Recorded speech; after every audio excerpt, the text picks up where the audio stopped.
காசாவில் இஸ்ரேல் இராணுவத்தினர் நடத்திய தாக்குதலில் 50 பாலஸ்தீனியர்கள் கொல்லப்பட்டுள்ளதாக வெளிநாட்டு ஊடகங்கள் செய்தி வெளியிட்டுள்ளன. இஸ்ரேல் காசா போர் நிறுத்தம் நடைமுறையில் உள்ள நிலையில் நேற்றைய தினம் மேற்கு கடற்கரை பகுதியில் இந்த தாக்குதல் மேற்கொள்ளப்பட்டுள்ளது.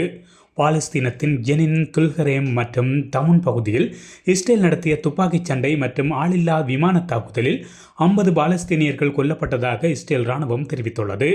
இந்த நிலையில் பாலஸ்தீனின் மேற்கு கரையில் ஜெனின் அகதிகள் உள்ள முகாம் பகுதியில் இஸ்ரேல் ராணுவம் நடத்திய தாக்குதலில் 20 கட்டடங்கள் தரைமட்டமாகியுள்ளன. மேலும் பாலஸ்தீனர்கள் 100 பேரை இஸ்ரேல் ராணுவத்தினர் சிறைப்பிடித்து வைத்துள்ளதுடன் அவர்களிடமிருந்து 40க்கும் மேற்பட்ட துப்பாக்கிகள் உள்ளிட்ட ஆயுதங்களை பறிமுதல் செய்துள்ளதாகவும் தெரிவித்துள்ளது.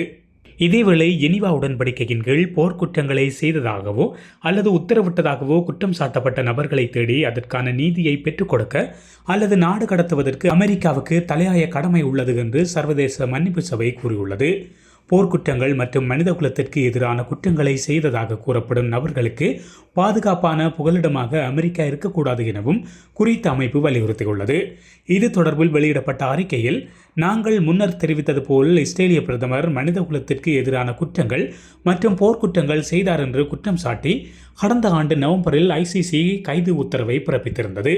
குறிப்பாக அமெரிக்க ஆயுதங்கள் போர்க்குற்றங்களுக்கு பங்களித்ததற்கான ஆதாரங்களை குறித்த உத்தரவில் கூறப்பட்டுள்ளது.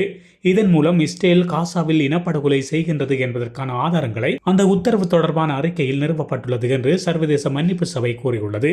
மேலும் காசாவில் இஸ்ரேலின் இனப்படுகொலைக்கும் இஸ்ரேலின் சட்டவிரோத ஆக்கிரமிப்பு மற்றும் நிறவரி முறையின் கீழ் பாலஸ்தீனியர்கள் தொடர்ந்தும் வெளியேற்றப்படுவதற்கும் ஒடுக்கப்படுவதற்கும் பொறுப்பானவர்களை நீதியின் முன் நிறுத்துவதற்கு ICC கைது உத்தரவுகளுக்கு இணங்குவதும் உள்நாட்டு நீதிமன்றங்களில் பொறுப்புக்கூறலை தொடர்வதும் மிக முக்கியமானது என்று மன்னிப்பு சபை வலியுறுத்தியுள்ளது.